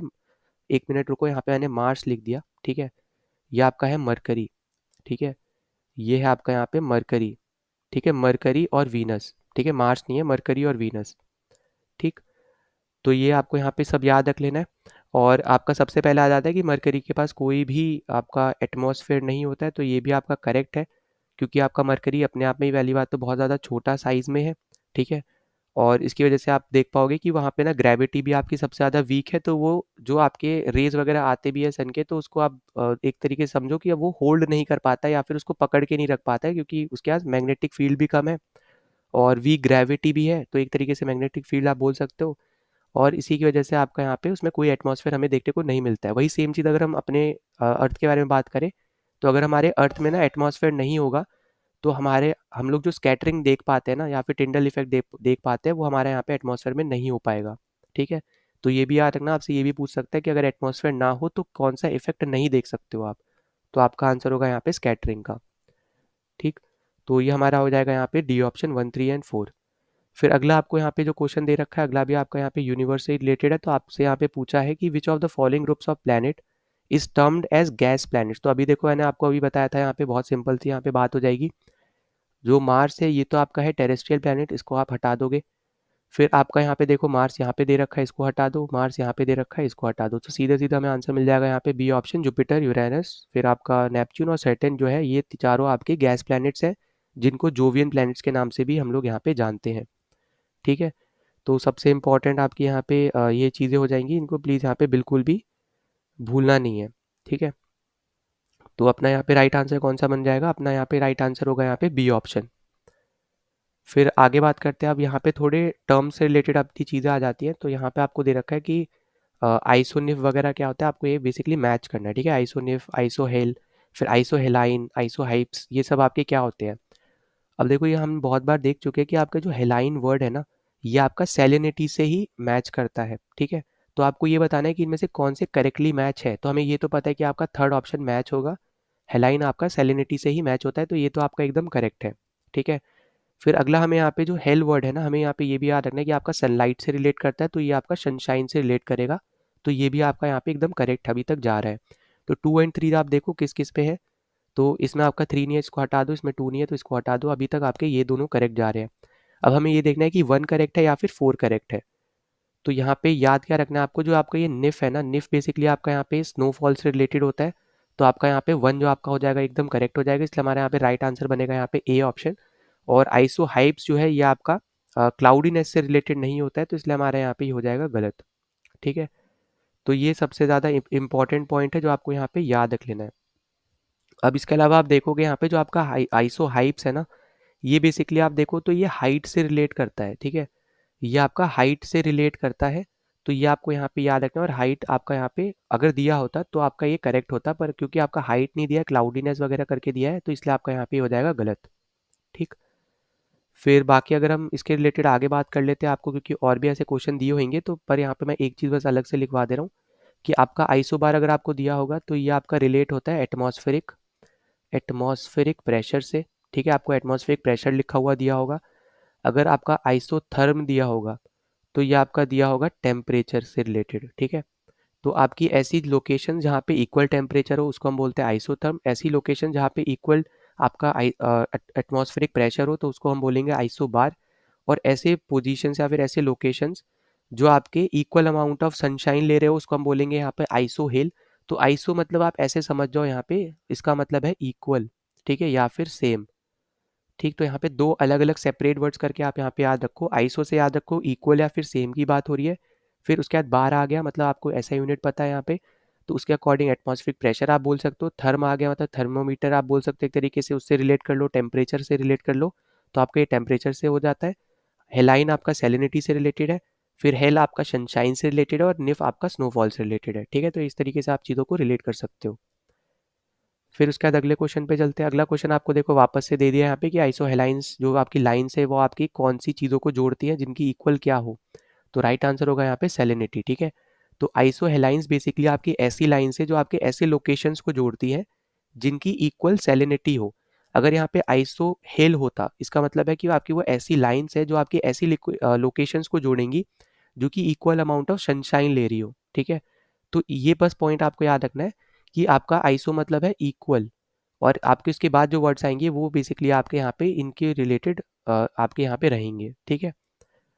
फिर हम अगले पे चलते हैं। अगला आपको दे रखा है कि आइसोथर्म जो आपकी लाइन होती है विच divide India north south in almost two equal parts in the month of January is. तो बेसिकली आपको अब लाइन पूछा है यहाँ पे कि जो इंडिया को नॉर्थ साउथ में डिवाइड कर देती है उसका टेम्परेचर, आप टेम्परेचर बोल रहा हूँ उसका बेसिकली आपका यहाँ पे पूछा आ रहा है कि उसका यहाँ पे डिग्री यहाँ पे क्या है, ठीक है। तो अपना वो आपका आंसर बनेगा यहाँ पे 20 डिग्री, ठीक है। तो आपका यहाँ पे जो राइट आंसर है वो आपका बनेगा यहाँ पे डी ऑप्शन। तो आइसोथर्म लाइन बेसिकली आपकी जो बनेगी वो आपकी बनेगी यहाँ पे इंडिया में जो आपके नॉर्थ और साउथ को सेपरेट कर देती है जनवरी में, वो आपकी रहेगी यहाँ पे 20 डिग्री सेल्सियस, ठीक है। तो यहाँ पे अपना राइट आंसर क्या बनेगा, यहाँ पे डी ऑप्शन अपना यहाँ पे करेक्ट आंसर है। डायरेक्ट स्टैटिक बेस्ड क्वेश्चन है ये, प्लीज़ अलग से यहाँ पे इसको फैक्ट बना के अलग से आप यहाँ पे याद रख लेना, ठीक है। बाकी आपको पता ही है कि आइसोथर्म आपकी ऐसी लाइन्स होती है जो कि ऐसे लोकेशंस को यहाँ पे कनेक्ट करेंगी जिनका सेम टेम्परेचर होगा, ठीक है। तो प्लीज़ यहाँ पे इसको याद रखना, सेम इक्वल आप जैसे बोलना चाहो, ठीक है। फिर अगले पे चलते हैं। अगला आपको यहाँ पे कुछ एटमॉस्फेयर से रिलेटेड आपको यहाँ पे दिख जाएंगे, फॉग वगैरह आपको यहाँ पे दे रखा है। तो सबसे अलग आपको स्टेटमेंट आपको बतानी है कि फॉग से रिलेटेड आपकी कौन सी स्टेटमेंट क्या है यहाँ पे करेक्ट है ना, फॉग से रिलेटेड करेक्ट स्टेटमेंट बतानी है। तो पहली स्टेटमेंट आपको दे रखी है कि fog is simply a cloud that forms close to the ground. क्या आपके फॉग ऐसी यहाँ पे क्लाउड्स होते हैं जो आपके ग्राउंड के पास बनते हैं, तो यहाँ पे आपका आंसर होगा एकदम सही, ठीक है। मतलब पहली स्टेटमेंट एकदम सही है, और ये आप ठंडियों के टाइम में देखते भी होगे कि आपकी जो फॉग वगैरह यहाँ पे आ जाती थी, तो ये आपके एकदम ग्राउंड लेवल के आसपास पे ही रहते हैं, ठीक है। मतलब क्लोज द ग्राउंड आप बोल सकते हो। फिर दूसरा आपको बोल रहा है कि रेडिएशन फॉग जो है आपका is associated with radiation cooling of the land at the night. तो यहाँ पे ये वाला जो आपका स्टेटमेंट है ये भी आपका यहाँ पे क्या है, एकदम करेक्ट स्टेटमेंट है। अब देखो यहाँ पे जो आपका रेडिएशन फॉग है बेसिकली ये आपका ना रात के टाइम पे ही बनता है, ये पहले तो याद रखना। और कैसे बनता है, तो ये आपका बनता है जब अर्थ जो है ना, तो अर्थ अपने सरफेस से जब हीट को लूज करता है, ठीक है। हीट जब यहाँ पे क्या करता है, लूज करता है, तब आपको देखने को मिलेगा कि आपका यहाँ पे जो रेडिएशन फॉग है ये आपका क्रिएट होता है या फिर बनता है रात के टाइम में, ठीक है। तो प्लीज़ यहाँ पे इस चीज़ को यहाँ पे याद रखना। और ये जो लूज कर पा रहा है ना यहाँ पे ये जो हीट अर्थ सरफेस ये कर पाता है ड्यू टू रेडिएशन, ठीक है, ड्यू टू रेडिएशन। तो यही पॉइंट इंपॉर्टेंट है जो आपको यहाँ पे याद रखना है कि सबसे पहला तो रेडिएशन फॉग आपका जो बनता है वो आपका बनता है रेडिएशन की वजह से, रात के समय बनेगा जब अर्थ का जो सरफेस है वो हीट को यहाँ पे लूज करना शुरू करेगा, ठीक है, तब आपका यहाँ पे रेडिएशन फॉग बनता है। ये बस आपको यहाँ पे याद रखना है।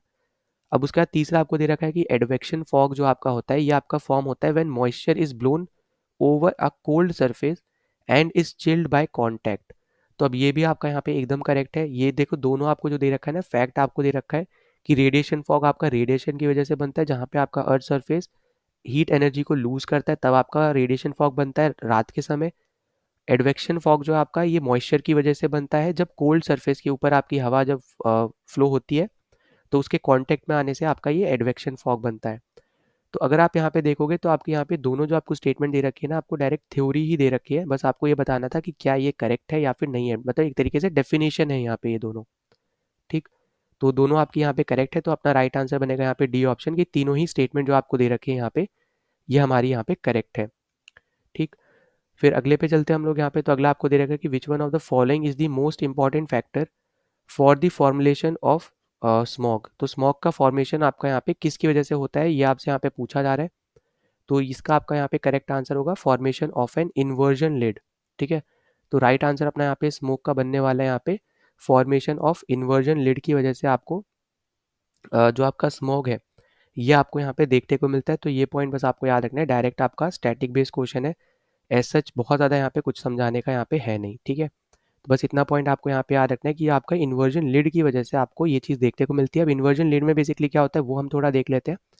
तो इन्वर्जन लिड में बेसिकली क्या होता है कि आपका जो आपका लेयर है यहाँ पे गर्म हवा का, ठीक है।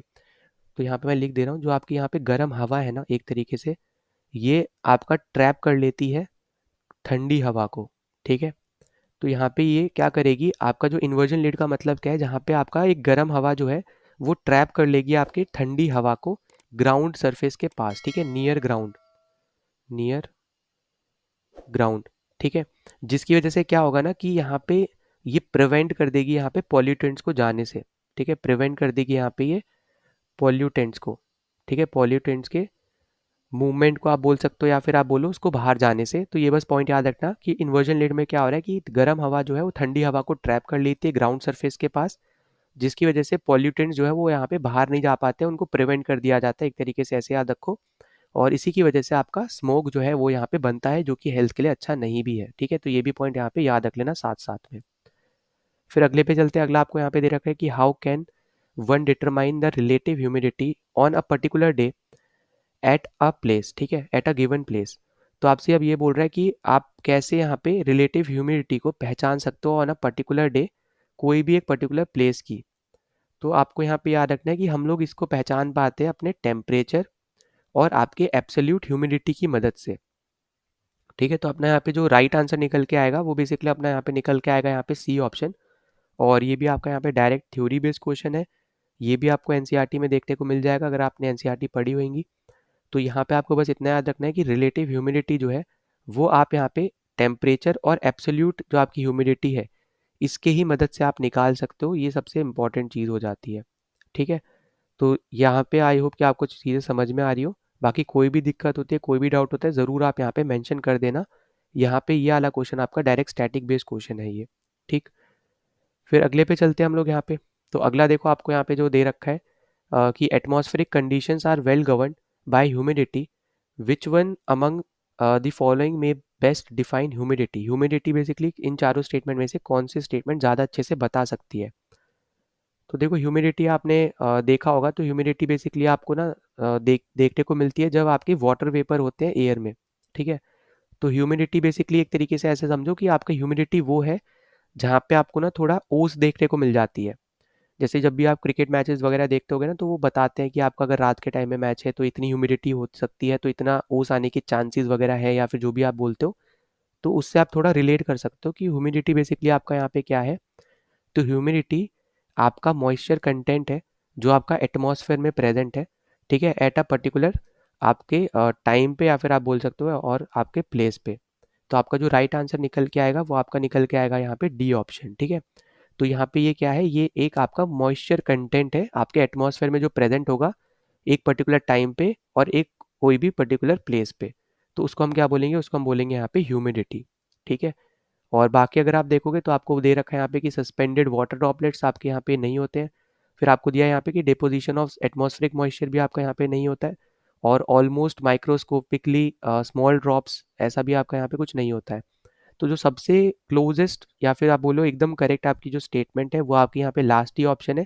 और इस पर्टिकुलर क्वेश्चन को आप एज अ क्रिकेट फैन के तौर पे आप इजीली इसको सॉल्व कर सकते थे, क्योंकि कमेंट्रीज में आपने यहाँ पे ये चीज़ों के बारे में सुना ही होगा, ठीक है।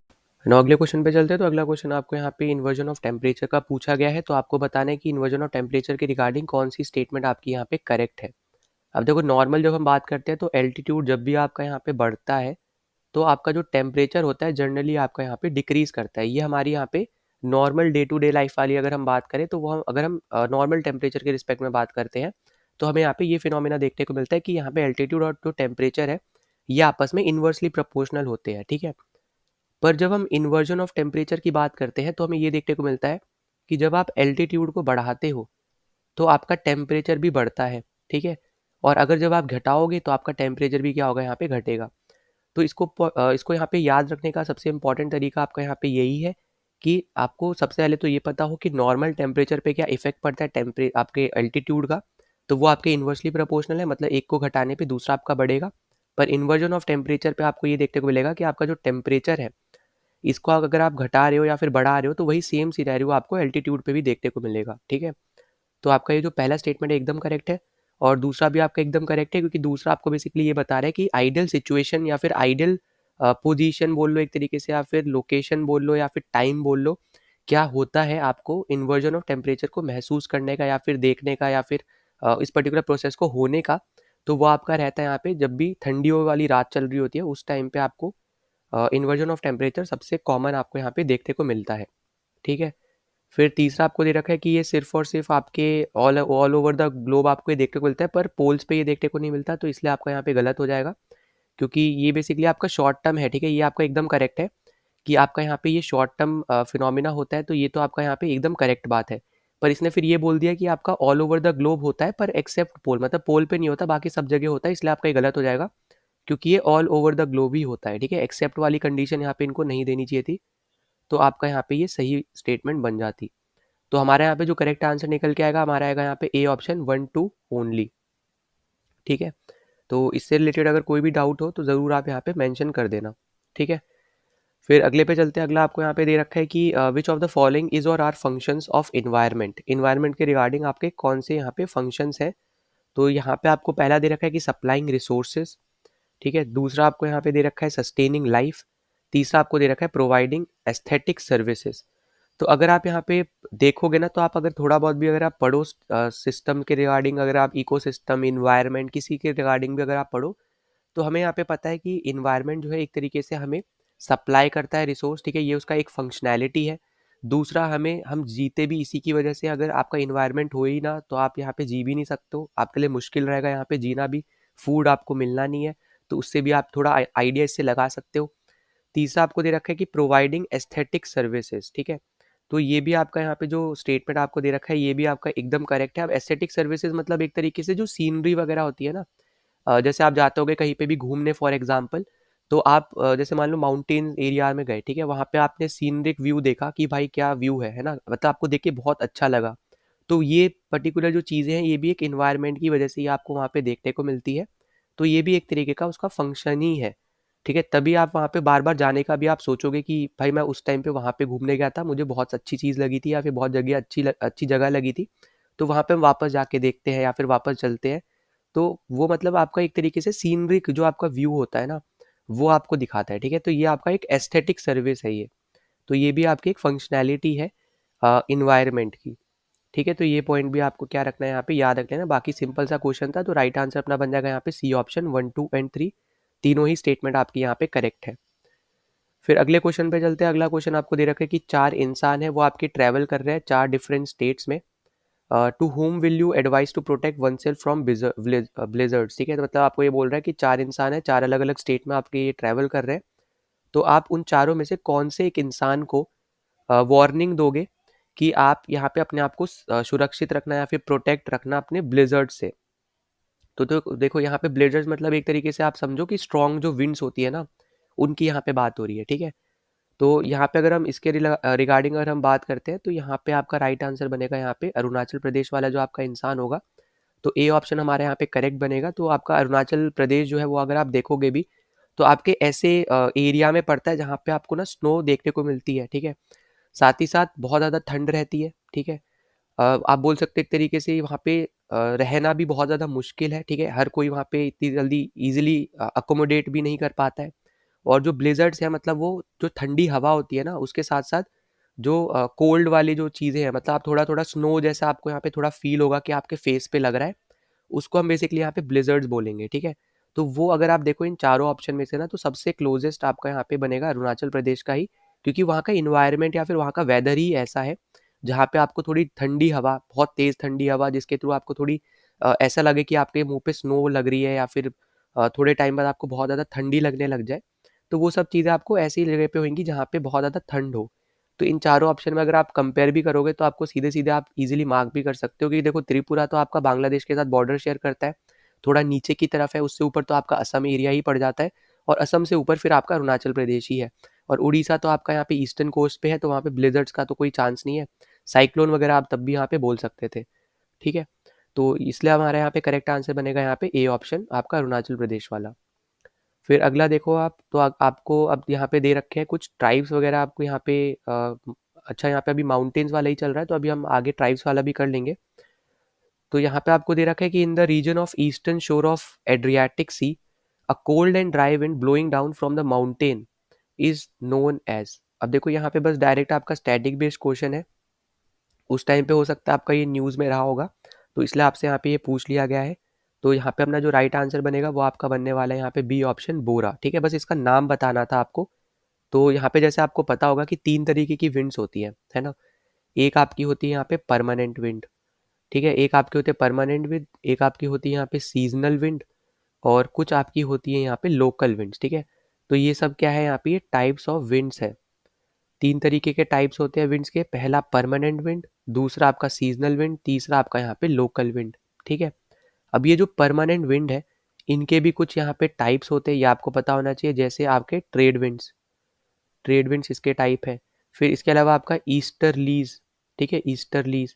इसके अलावा आपका यहाँ पे वेस्टर्लीज, ये सब आपके इसी के ही पार्ट होते हैं, ठीक है। फिर अगर आप देखोगे यहाँ पे सीजनल विंड के बारे में, तो सीजनल विंड में आप देखोगे जो मानसून विंड्स वगैरह रहती है आपको देखने को मिलती है, तो वो सब आपकी सीजन के बेस पे जो बेसिकली आपको विंड्स देखने को मिल जाए उसको हम सीजनल विंड बोलेंगे। तो वो आपको यहाँ पे देखने को मिल जा रही है, ठीक है। फिर लोकल विंड्स में अगर आप देखोगे तो हर जगह पे ना अलग अलग नाम की अलग अलग आपकी विंड रहती है, तो उसकी यहाँ पे बेसिकली यहाँ पे बात होती है। तो उनको हम लोग बोलते हैं यहाँ पे लोकल विंड, जो कि आपके एक पर्टिकुलर एरिया में ही रहेंगी, ठीक है। मतलब यहाँ पे लोकल मतलब ही एक तरीके से यही होता है ना, कि आपके एक स्मॉल एरिया में ही आपको वो ज़्यादातर देखने को मिलती है, या फिर उसका नाम हम लोग यहाँ पे कुछ पर्टिकुलर नाम से हम लोग जानते हैं, और वो भी आपको कुछ पर्टिकुलर पीरियड या फिर पर्टिकुलर डे में ही आपको वो देखने को मिलती है, ठीक है।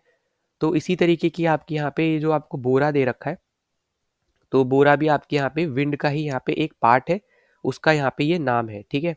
तो बोरा भी आपको यहाँ पे अलग से याद रख लेना है। तो यहाँ पे बोरा जो है बेसिकली आपकी कोल्ड एंड ड्राई विंड होती है, जो आपकी हंगरी वगैरह या फिर आप बोल लो इटली साइड में आपको यहाँ पे देखने को मिलती है, ठीक है। हंगरी या फिर आप इटली साइड देखोगे तो आपको यहाँ पे ये देखने को मिलती है। अब उस टाइम पे यहाँ पे ये न्यूज़ में होंगी, इसलिए आपसे वहाँ पे ये क्वेश्चन पूछा गया था, ठीक है। इसलिए बार बार आपसे बोला जा रहा है कि हर चीज़ पढ़ना ज़रूरी नहीं होता है। जो बहुत ज़्यादा न्यूज़ में चल रही होती है ना चीज़ें, उसके रिगार्डिंग जो आपके टॉपिक्स बन सकते हैं, वो आपको पढ़ना होता है, ठीक है। तो आपका यहाँ पे बी ऑप्शन क्या हो जाएगा, यहाँ पे करेक्ट आंसर हो जाएगा। फिर अगला आपको यहाँ पे दे रखा है, अब हम ओजोन से रिलेटेड अपने कुछ क्वेश्चंस कर लेते हैं। तो देखो ओजोन में सबसे पहला क्वेश्चन आपको दिख जाएगा यहाँ पे कि ओजोन होल जो है ये आपका रीजन होता है ओवर व्हाट। तो देखो इसके अगर अकॉर्डिंग अगर हम बात करें यहाँ पे, तो ओजोन होल जो है आपका यहाँ पे, अगर हम इसके रीजन के रिगार्डिंग बात करते हैं, तो हमें ये देखने को मिलता है कि आपका ये एंटार्क्टिका के अराउंड आपका यहाँ पे जो ओजोन होल है ये आपको देखने को मिला है। तो आपका सबसे पहले तो आर्टिक वाला चीज़ है, तो आप यहाँ पे सीधे सीधे कर दोगे एलिमिनेट। तो एंटार्क्टिक के ऊपर आपको देखने को मिला है, और ये किसकी वजह से हुआ है अब आपको ये बताना है। तो देखो कार्बन डाइऑक्साइड की वजह से तो हो नहीं सकता, क्योंकि हम ही वो इतना एक्सेल करते हैं। अगर वो उसकी वजह से होना था तो बहुत बड़ा होल हो सकता था, ठीक है। अभी भी वो बड़ा ही है, ऐसा नहीं है कि नहीं है। पर अगर हम कंपेयर करें तो हम लोग खुद एक्सेल क्या करते हैं, हम लोग कार्बन डाइऑक्साइड ही तो एक्सेल करते हैं। और अगर आपको पता होगा तो ट्रीज के लिए ऑक्सीजन जो है वो एक वेस्ट प्रोडक्ट है, और कार्बन डाइऑक्साइड जो है वो इनके लिए इंपॉर्टेंट प्रोडक्ट है। और वहीं अगर हम अपने रिस्पेक्ट में बात करें तो हमारे लिए वो वाइस वर्सा हो जाता है, कि ऑक्सीजन हमारे लिए इंपॉर्टेंट है और कार्बन डाइऑक्साइड हमारे लिए एक वेस्ट प्रोडक्ट है। तो जो हम कार्बन डाइऑक्साइड एक्सेल कर रहे हैं ना, वो आपके यहाँ पे जो प्लांट्स हैं उनको वो लोग इनहेल कर ले रहे हैं। पर जो CFC है, ठीक है, क्लोरोफ्लोरोकार्बन, तो इन सब के यहाँ पे जो गैसेस वगैरह हैं आपकी, कार्बन मोनोऑक्साइड वगैरह, ये सब आपके यहाँ पे रिस्पॉन्सिबल है। तो ये आपको पता होना चाहिए, ठीक है। तो ओजोन होल आपका यहाँ पे कहाँ पे है ये पता हो, और किसकी वजह से आपको ये देखने को मिलता है तो वो पता हो बस। फिर हम आगे चलते हैं अपने यहाँ पे अगले क्वेश्चन पे। तो अगला क्वेश्चन आपको देखने को मिलेगा कि ओजोन लेयर जो है आपको कौन से लेयर ऑफ एटमॉस्फेयर में देखने को मिलती है। तो ये भी देखो आपका डायरेक्ट स्टैटिक बेस्ड क्वेश्चन है, आपका डायरेक्ट आंसर होगा यहाँ पे स्ट्रेटोस्फेयर। कुछ भी ऐसा समझाने का यहाँ पे नहीं है। हम लोग ने, आपको पता होगा एनसीईआरटी हमने कवर कर रखी है, तो अगर आपने नहीं देखा है तो उसको देख लेना। वहाँ पे हमने एटमॉस्फेयर कंप्लीट जो है वो हमने डिस्कस कर रखा है, बहुत ज़्यादा इंपॉर्टेंट है। और 6 से लेके 10 तक जितने भी इंपॉर्टेंट चीज़ें सब हमने डिस्कस करी है एनसीईआरटी सीरीज़ में अपनी ज्योग्राफी की। तो लिंक आपको डिस्क्रिप्शन में भी देखने को मिल जाएगा, आई बटन पे भी दे दूंगा, वहाँ जाके आप ज़रूर देख सकते हो, ठीक है। तो सब चीज़ हमने वहाँ पे अच्छे से कंप्लीट यहाँ पे हमने पढ़ी है, ठीक। तो यहाँ पे अपना डायरेक्ट स्टैटिक बेस्ड क्वेश्चन है, एनसीईआरटी बेस्ड क्वेश्चन है, आपको दे रखा है, आपको पता होना चाहिए ओजोन लेयर आपकी स्ट्रेटोस्फेयर में आपको देखने को मिलती है। फिर अगला आपको यहाँ पे वापस से ओजोन से ही रिलेटेड आपका क्वेश्चन है कि which one of the following statement with regard to ozone is not correct, ठीक है। ओजोन के रिगार्डिंग आपकी कौन सी स्टेटमेंट करेक्ट नहीं है, तो ये आपको बताना है। और जो नहीं होगी करेक्ट वो आपका आंसर होगा। तो सबसे पहले आपको यहाँ पे दिख रहा है कि ozone is found mostly at 15 to 55 kilometre in the atmosphere. अब देखो यहाँ पे आपसे ये बोल रहा है कि जो आपकी ओजोन लेयर है ये आपको देखने को मिलती है कि ये आपकी आपको बेसिकली देखने को मिलती है 15 से 55 किलोमीटर के आसपास एटमॉस्फेयर में। तो यहाँ पे ये स्टेटमेंट आपकी एकदम करेक्ट है। दूसरा आपको दे रखा है कि ozone is produce by gaseous chemical reactions. तो ये भी आपका यहाँ पे एकदम करेक्ट स्टेटमेंट है आपकी ये। और देखो कभी भी आपको जब ऐसा वर्ड्स वगैरह आपको दिया हो ना, जब न्यूमेरिकल वैल्यू दी जाती है तो 99% चांसेस होते हैं कि वो आपको करेक्ट देता है, ठीक है। पर हम हमेशा ये मान के नहीं चल सकते हैं कि वो आपको हमेशा करेक्ट ही देगा। कभी कभी वो आपको गलत वैल्यूज़ भी दे सकता है। पर जब भी आपको ऐसे बड़े बड़े ऑप्शंस दे रखे हो तो उसमें जब भी नंबर्स न्यूमेरिकल वैल्यूज़ दी होती है ना, जब भी रेंज की, तो आपकी वो सही होती है। अब जैसे यहाँ पे देखो ये न्यूमेरिकल वैल्यू दे रखी है पर ये डेट दे रखी है, और ज़्यादातर चांस आपके डेट का ही गलत होने का बनता है।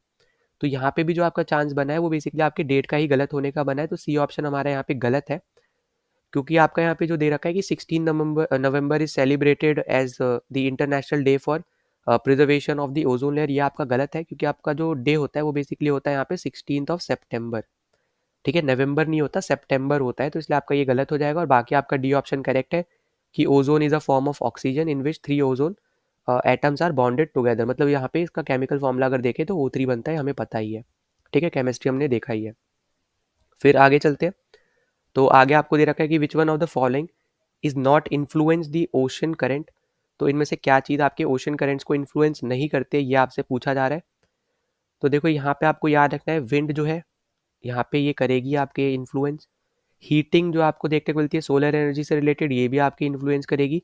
और कोरोलिस फोर्स तो आपकी करती ही है, सबको आपको पता ही होगा। तो जो आपका ये ग्रेविटेशनल पुल है जो बेसिकली आपका सन और मून की वजह से होता है, इसका इसका कोई भी ओशन करंट से लेना देना नहीं है। तो ये पॉइंट आपको यहाँ पे याद रखना है। और बाकी आपके जो फैक्टर्स है जो आपके इन्फ्लुएंस कर सकते हैं, ठीक है, यहाँ पे वो मैं लिख दे रहा हूँ, प्लीज़ इसको यहाँ पे याद रखना। सबसे पहला चलो यहाँ पे जो लिखा है ये वही लिख लेते हैं। तो हीटिंग बाय सोलर एनर्जी आपको याद रख लेना है, ठीक है। सोलर एनर्जी के थ्रू जो बेसिकली आपकी यहाँ पे हीटिंग होती है या फिर आप जो गर्म करते हो चीज़ें, तो उसकी वजह से आपको यहाँ पे चेंज देखने को मिलता है।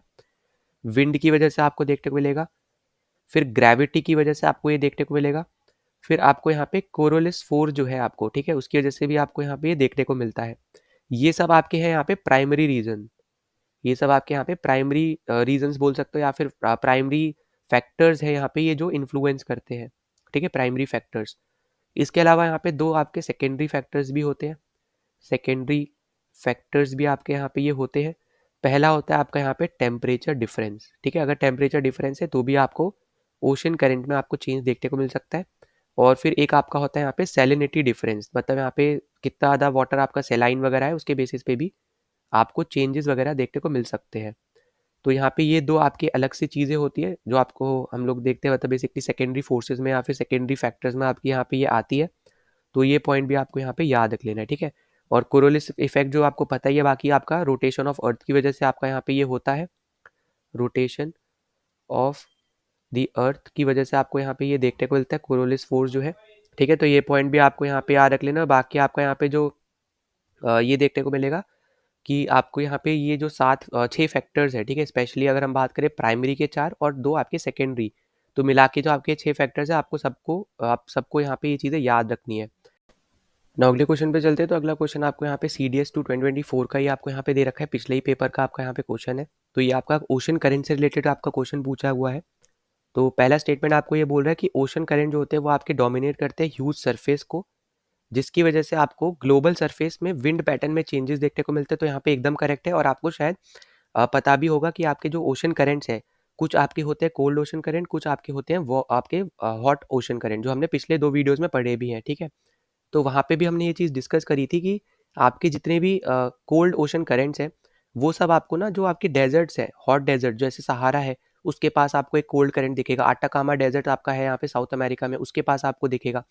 तो जितने भी आपके कोल्ड डेजर्ट, आपके कोल्ड ओशन करेंट्स हैं, वो सब आपको डेजर्ट्स के साथ में ही देखने को मिलते हैं, ठीक है। तो इससे आप ये भी अंदाज़ा लगा सकते हो कि आपके जो ओशन करेंट्स हैं वो आपके सरफेस पे तो हैं, बहुत ज़्यादा सरफेस पे हैं। पर दूसरा पॉइंट ये भी है कि इसकी वजह से आपको विंड पैटर्न में चेंजेस दिख सकते हैं, इसकी वजह से आपको वेदर में आपको यहाँ पे चेंजेस दिख सकते हैं। तो इसलिए आपका यहाँ पे जो पहला सेंटेंस है ये आपका यहाँ पे एकदम करेक्ट है, ठीक है। अब दूसरा आपसे ये बोल रहा है कि इक्वेटोरियल जो आपके करंट होते हैं ये आपके पहले मूव करते हैं कोल्ड वाटर वेस्टवर्ड की तरफ, और फिर यहाँ पे ये मूव करते हैं पोल वर्ड की तरफ, मतलब पोल की तरफ। तो यहाँ पे ये आपका हो जाएगा गलत, ठीक है, क्योंकि इसके नाम में जैसे आप देख पा रहे होगे यहाँ पे इक्वेटोरियल करेंट्स, तो ये जो आपके करेंट्स होते हैं ना, ये बेसिकली आपके यहाँ पे इक्वेटर की तरफ मूव करते हैं, ठीक है। हमेशा याद रखना कि ये जो आपके यहाँ पे जो इक्वेटोरियल करेंट्स है बेसिकली, ये आपके हमेशा कोल्ड वाटर की तरफ मूव नहीं करते, जैसा अभी आपको स्टेटमेंट में दे रखा है, ना ही पोल की तरफ मूव करेंगे, ये बेसिकली आपके पोल से इक्वेटर की तरफ मूव करते हैं, ठीक। तो इसलिए आपका यहाँ पे जो स्टेटमेंट आपको दे रखा है, ये आपका हो जाएगा यहाँ पे गलत। तो हमें यहाँ पे एक चीज़ पता चल गई कि हमारे यहाँ पे पहला सही है और दूसरा स्टेटमेंट गलत है। तो आपको यहाँ पे दे रखा है कि बोथ स्टेटमेंट आर करेक्ट, तो यहाँ पे आप हटा दो। फिर आपको दे रखा है बोथ स्टेटमेंट आर करेक्ट, तो ये भी आप हटा दोगे। और फिर आपका पहला फॉल्स है तो आप इसको भी हटा दोगे, तो हमें राइट आंसर मिल जाएगा यहाँ पे सी ऑप्शन। हमारे यहाँ पे करेक्ट हो जाएगा कि पहली स्टेटमेंट सही है, पर दूसरी आपकी जो स्टेटमेंट है वो आपकी यहाँ पे इनकरेक्ट है, क्योंकि इक्वेटोरियल करंट जो आपके होते हैं वो बेसिकली आपके जो पोलर रीजन है वहाँ से इक्वेटर की तरफ मूव करते हैं, और जब यहाँ पे वो इक्वेटर की तरफ मूव करेंगे, इसका मतलब क्या है कि वो आपके वार्म वाटर की तरफ मूव कर रहे हैं, ना कि कोल्ड वाटर की तरफ, ठीक है। कोल्ड वाटर तो आपका पोल रीजन में है, वहाँ पे पड़ेगा। वार्म वाटर आपका इक्वेटोरियल रीजन में पड़ेगा। तो प्लीज़ इसके बारे में अच्छे से यहाँ पे पढ़ लेना, इंपॉर्टेंट है ये, ठीक है। फिर हम आगे चलते हैं अगले क्वेश्चन पे। तो अब यहाँ पे आपके आ जाते हैं कुछ फेस्टिवल्स, बहुत ज़्यादा स्टैटिक टाइप क्वेश्चन अब आपके आ जाएंगे, ज़्यादा टाइम इसमें लगेगा नहीं, क्योंकि डायरेक्ट आपके स्टैटिक बेस्ड क्वेश्चन है, ठीक है। तो यहाँ पे आपसे पूछा है कि नारोपा जो है वो आपका एक एनुअल फेस्टिवल होता है, कौन से आपके स्टेट या फिर यूटी का, तो राइट आंसर आपका है यहाँ पे लद्दाख। और ये आपका उस टाइम पे न्यूज़ में होगा, वही वापस से बता रहा हूँ, इसलिए आपसे यहाँ पे पूछा गया है। और यहाँ पे ये जो आपका फेस्टिवल है, ये बेसिकली आपका जो इनके बुद्धिस्ट स्कॉलर थे, उनके आप बोल सकते हो उनको ऑनर करने के लिए यहाँ पे मनाते हैं। बस इतना पॉइंट आपको यहाँ पे याद रखना है, बाकी आपका जो अभी फेमस चल रहे हैं उनके बारे में आपको पढ़ना है, ठीक है। फिर अगला आपका यहाँ पे ट्राइब से रिलेटेड आपका आ जाता है कि कौन सी आपकी एथनिक कम्युनिटी है यहाँ पे असम की। तो अगर हम इसके रिस्पेक्ट में बात कर लेते हैं, तो देखो आपको यहाँ पे ये तो पता ही होगा कि आपका अहोम जो है, अहोम जो आपकी कम्युनिटी है, ये आपको देखने को मिलती है कहाँ पे, यही आपको देखने को मिलती है असम में, है ना। तो ये तो आपको पता ही है कि यही आपका यहाँ पे क्या हो जाएगा, आंसर हो जाएगा, क्योंकि अभी मैंने आपको एक चीज़ और भी बताई थी यहाँ पे, कि जो आपका अहोम है उसी से ही रिलेटेड आपका यूनेस्को वर्ल्ड हेरिटेज साइट का आपका एक लेटेस्ट जो साइट आपकी बेसिकली बनी है 2024 में, तो वो भी आपको पता होना चाहिए, जिसको हम लोग यहाँ पे मोइडम्स के नाम से जानते हैं, ठीक है। जो आपके माउंट बरियल्स थे अहोम डायनेस्टी के, तो अब वो भी हम यहाँ पे जानते हैं, है ना। तो ये भी पॉइंट आपको यहाँ पे याद रख लेना है। तो ये भी आपका है यहाँ पे इंपॉर्टेंट। इसके अलावा आपको जो आदि कम्युनिटी दे रखी है, ये तो आपकी है यहाँ पे अरुणाचल प्रदेश की। और इससे देखो इसके इनके जितनी भी आपकी कम्युनिटीज़ है ना, जो आपके नॉर्थ ईस्टर्न रीजन में पड़ रही हैं, इनके फेस्टिवल्स ज़रूर देख लेना, ठीक है, क्योंकि हो सकता है आपको यहाँ पे इनसे रिलेटेड आपको यहाँ पे क्वेश्चन पूछ लिया जाए, तो आपको यहाँ पे इनके बारे में थोड़ा आइडिया होना चाहिए, ठीक है। फिर वहीं पे अगर आप देखोगे यहाँ पे गॉड कम्युनिटी, तो देखो ये तो आपकी अच्छी खासी बड़ी कम्युनिटी है, तो आपको बहुत सारी स्टेट्स में देखने को मिलती है, और खासकर आपका जो सेंट्रल ईस्टर्न रीजन आप बोल सकते हो एक तरीके से, मध्य प्रदेश, छत्तीसगढ़, महाराष्ट्र, आंध्र प्रदेश वगैरह, तेलंगाना, बिहार, उड़ीसा वगैरह, ऐसे जो आपके रीजन्स हैं उन सब में आपको ये देखने को मिलेगी, पर सबसे ज़्यादा आपका सेंट्रल ईस्टर्न, मतलब छत्तीसगढ़, बिहार, फिर उड़ीसा, आपका एमपी, ठीक है, फिर आपका आंध्र प्रदेश, तेलंगाना, इन सब में ज़्यादा देखने को मिलती है, ठीक है, ये वाली कम्युनिटी। तो ये भी पॉइंट आपको यहाँ पे याद रख लेना है। फिर इसके अलावा आपको यहाँ पे पहला ऑप्शन में दे रखा है यहाँ पे भील कम्युनिटी, तो भील भी आपकी बहुत ज़्यादा बड़ी कम्युनिटी ही है, तो ये भी आपको मध्य प्रदेश एरिया में ही, और फिर आपका जैसे गुजरात या फिर राजस्थान साइड वाले आपका जो एरिया हो गया, वहाँ पे सबसे ज़्यादा आपको ये देखने को मिलती है, ठीक है। त्रिपुरा में भी है ये, पर कुछ कुछ जगहों पे आपको ज़्यादा देखने को मिलेगी, ठीक। तो ये भी आपका हो जाएगा इंपॉर्टेंट। बाकी आपको देखो नाम से ही आप सीधे सीधे मार्क कर सकते थे। असम में हम यहाँ पे, क्योंकि हमें हिस्ट्री पढ़ाई नहीं जाती है अहोम डायनेस्टी की भी, और क्योंकि अभी बहुत ज़्यादा न्यूज़ में भी आपकी अहोम डायनेस्टी, क्योंकि अभी मैंने आपको बताया 2024 में एक न्यू वर्ल्ड हेरिटेज साइट बनी है आपके असम में, तो इसलिए आपको हो सकता है कि ऐसे टाइप के क्वेश्चन पूछ लिए जाए, ठीक है। फिर आगे चलते हैं अगले क्वेश्चन पे। अगला क्वेश्चन आपको दिख रहा होगा यहाँ पे, एक तरफ आपको एथनिक टेरिटोरियल सेगमेंट दे दिया लिस्ट करके, और दूसरी तरफ आपको यहाँ पे रिलेटेड ऑक्यूपेशन पैटर्न वगैरह दे दिया कि वो किससे रिलेटेड करते थे। अब देखो ये जो आपका यहाँ पे क्वेश्चन है, तो ये आपको बेसिकली अब ये बताना है कि किनको क्या बोला जाता है, ठीक है, क्या बोला जाता था या फिर क्या बोला जाता है। तो यहाँ पे आप ये देखोगे कि ये वाला क्वेश्चन आप इसको ज्योग्राफी में यार काउंट कर भी सकते हो, नहीं भी कर सकते हो, आप हिस्ट्री में भी थोड़ा काउंट कर सकते हो, पर मैं आपको अब यहीं पे ही करवा दे रहा हूँ, तो आप यहाँ पे ज़रूर पढ़ लेना बस, ठीक है। तो यहाँ पे याद रखना कि जो आपका ये आपको दे रखा है यहाँ पे, फॉर एग्जांपल अगर हम सबसे पहले से ही बात कर लेते हैं, जैसे आपको ए दे रखा है यहाँ पे मारुता मक्कल, ठीक है। अब ये जो मारुता मक्कल है, इसका मतलब होता है यहाँ पे प्लोमैन, ठीक है, मतलब यहाँ पे ए का हो जाएगा यहाँ पे 3, जब ए का 3 हो जाएगा तो आपका बी ऑप्शन और डी ऑप्शन आप कर दोगे यहाँ पे एलिमिनेट। फिर आपको दे रखा है यहाँ पे कुरुवान मक्कल, तो कुरुवान मक्कल जो है बेसिकली ये आपका होते हैं यहाँ पे, इनको बोला जाता है हिल पीपल, ठीक है। तो बी का हो जाएगा आपका 4, तो आपको सीधा सीधा यहाँ पे सी ऑप्शन मिल जाएगा, आप ए को भी क्या कर दोगे यहाँ पे एलिमिनेट कर दोगे। फिर अगला आपको दे रखा है यहाँ पे मुलाई मक्कल, मुलाई मक्कल बेसिकली आपके होते हैं यहाँ पे पेस्ट्रलिस्ट, तो ये आपको हो जाएगा सी। और लास्ट आपका है फिशिंग पीपल, जिनको बोलते हैं यहाँ पे नेतल मक्कल, ठीक है। अब इनके थोड़े थोड़े नाम से ही आप थोड़ा आइडिया लगा सकते हो, पर मैं ये नहीं बोलूँगा कि बहुत ज़्यादा ही ईजी क्वेश्चन है या फिर करने लायक वाला क्वेश्चन है। ऐसे क्वेश्चन कुछ ना कुछ क्वेश्चन आपको ज़रूर मिलेंगे जो आपको यहाँ पे नहीं करने होते, जो आपको छोड़ के आने होते हैं, ठीक है। अब वो बात अलग है, अगर आप किसी ना किसी चीज़ से अगर आप इसको लिंक करके कर दो तो वो अलग चीज़ हो जाती है, पर हाँ तुक्का अगर मार रहे हो तो उसमें चांसेस आपके 50-50 रहेंगे। या फिर अगर आपको एक भी नहीं पता है तो वो 50-50 भी नहीं रहते, वो बेसिकली आपके 75% चांस आपके गलत होने का, 25% चांस आपके सही होने का, कोई 4 ही ऑप्शन है ना। तो ये भी पॉइंट आपको यहाँ पे याद रख लेना, क्योंकि आप गलत मार्क करोगे उसका 75% चांस है। तो बस आप यहाँ पे इतना याद रखना, बाकी इसमें ऐसा इंपॉर्टेंट ज़्यादा जाना नहीं, क्योंकि आप दिख रहे हो देख पा रहे होगे कि 2019 का ही आपका ये क्वेश्चन है, ठीक है। फिर अगले पे चलते हैं हम लोग। यहाँ पे अगला आपसे पूछ रहा है कि which one of the following is the largest linguistic group of India, सबसे बड़ा आपका लिंग्विस्टिक ग्रुप कौन सा है इंडिया का, ये आपसे यहाँ पे पूछा जा रहा है। तो इसमें अपना करेक्ट आंसर हो जाएगा यहाँ पे इंडो आर्यन, ठीक है। तो पहला आपका यहाँ पे करेक्ट कौन सा हो जाएगा, यहाँ पे सी ऑप्शन अपना करेक्ट हो जाएगा इस पर्टिकुलर क्वेश्चन का। और वैसे भी आपको पता होगा कि यहाँ पे जो थ्योरीज वगैरह चलती है, अब देखो ये वाला भी आप हिस्ट्री से रिलेट कर सकते हो, पर क्योंकि अब यहाँ पे इन्होंने ग्रुप से रिलेटेड बात कर दी, इसलिए मैंने आपका यहाँ पे यहीं पे ही दे दिया कि लार्जेस्ट लिंग्विस्टिक ग्रुप आपका कौन सा है। तो वो आप याद रख लेना, यहाँ पे इंडो आर्यन है। वैसे भी आपको थ्योरी वगैरह पता होगी कि यहाँ पे माना जाता है कि नॉर्दर्न रीजन में जो लोग हैं वो आर्यंस है, ठीक है। वो आपकी जो थ्योरी है वो सही है नहीं है उसका कोई प्रूफ नहीं है, क्योंकि कोई मानता है कोई नहीं मानता है, तो हम उसमें ज़्यादा डिटेल में नहीं जाएंगे। पर ये एक थ्योरी है, ये बस आपको पता होना चाहिए, ठीक है। और बाकी आपको ये भी पता होना चाहिए कि जो आपके सदर्न रीजन है उनके लोगों को बेसिकली बोला जाता था यहाँ पे ड्रेविडियन, ठीक है। तो ये पॉइंट भी आपको याद रखना है कि ड्रेविडियन और इंडो आर्यन में यहाँ पे सबसे बड़ा जो आपका लिंग्विस्टिक ग्रुप है वो बेसिकली आपका इंडो आर्यंस का ही है। क्योंकि अगर आप लिंग्विस्टिक वाइज बात करो, मतलब लैंग्वेज के हिसाब से बात करो, तो आपकी हिंदी आपकी सबसे ज़्यादा पॉपुलर है, या फिर आप संस्कृत भी बोल सकते हो कि उस टाइम पे हो सकता है संस्कृत आपकी सबसे ज़्यादा चलती होगी या चलती ही थी, तो वो आपकी सबसे ज़्यादा इंपॉर्टेंट थी। पर अगर आप साउथ में जाओगे तो साउथ में आपकी देखो बहुत सारी लैंग्वेजेस है, आपकी एरिया भी बड़ा है पर लैंग्वेजेस बहुत सारी है। जैसे मलयालम है आपकी अलग हो गई, तेलुगु अलग है, तमिल अलग है ना। फिर आपको इतने मतलब आपको तो बहुत ज़्यादा डाइवर्सिटी थोड़ी आपको देखने को मिल जाएगी, तो वहाँ पे आपकी लिंग्विस्टिक ग्रुप आपका नहीं बनेगा। पर ड्रेविडियन बेसिकली बस वहाँ पे लोगों जो वहाँ पे लोग रहते थे उनको बोला जाता था, ठीक है। तो प्लीज़ यहाँ पे इस चीज़ का यहाँ पे ध्यान देना, ठीक। फिर अगले पे चलते हैं। यहाँ पे अगला आपसे पूछा आ रहा है कि जो आपकी यहाँ पे निशी ट्राइब है ये कौन से जगह पे आपको देखने को मिलती है, कौन से स्टेट या फिर कौन से यूटी में आपको देखने को मिलती है। तो आपका करेक्ट आंसर हो जाएगा यहाँ पे अरुणाचल प्रदेश, ठीक है। तो करेक्ट आंसर हो जाएगा यहाँ पे अरुणाचल प्रदेश। और अभी हमने यहाँ पे एक आदि कम्युनिटी भी पढ़ी थी, तो वो भी प्लीज़ यहाँ पे याद रखना। और इनका अगर इससे रिलेटेड कोई फेस्टिवल अभी न्यूज़ में भी चल रहा होगा तो वो भी ज़रूर आप यहाँ पे याद रख लेना ठीक है।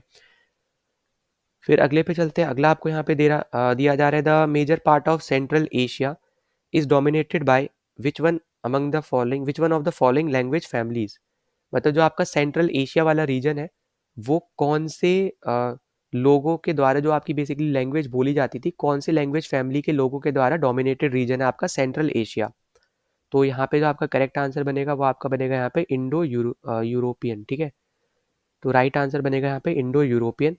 और अगर आप इसको थोड़ा देखना भी चाहो तो आप ऐसे समझ सकते हो कि सेंट्रल एशिया की बात हो रही है, तो देखो सीनो तिब्बतन तो आपका थोड़ा इधर ईस्ट की तरफ आ जाते हैं उस पर्टिकुलर रीजन में, तो इसको आप हटा सकते हो। ऑस्ट्रिक आपका यहाँ पे होना नहीं है, ठीक है। और आपका यहाँ पे एल्टिक की अगर बात करोगे, सबसे ज़्यादा आपने यहाँ पे जो नाम सुने होंगे तो बेसिकली आपने यहाँ पे शुरू के 2 ही सुने होंगे, ठीक है। बाकी तो आपने यहाँ पे सुने भी नहीं होंगे, बहुत ही कम चांस होगा कि आपने सुने हैं। पर वहीं पर अगर हम जैसे एल्टिक की बात कर लेते हैं तो एल्टिक आपको है ना रशिया साइड में ज़्यादातर देखने को मिलेगा, जो ऊपर वाला रीजन है रशिया साइड, या फिर आप थोड़ा मंगोलिया तरफ में आप बोल सकते हैं एक तरीके से। तो वो आपके ज़्यादातर देखने को मिलते हैं, जो माउंटेनियस लोग होते हैं ना वो आपकी लैंग्वेजेस यूज़ करते हैं ऐसी, ठीक। तो सेंट्रल एशिया में तो आपके यहाँ पे इंडो यूरोपियन ही आपको देखने को मिला था। तो ये पॉइंट प्लीज़ यहाँ पे याद रख लेना, इंपॉर्टेंट है यहाँ पे ये, ठीक है।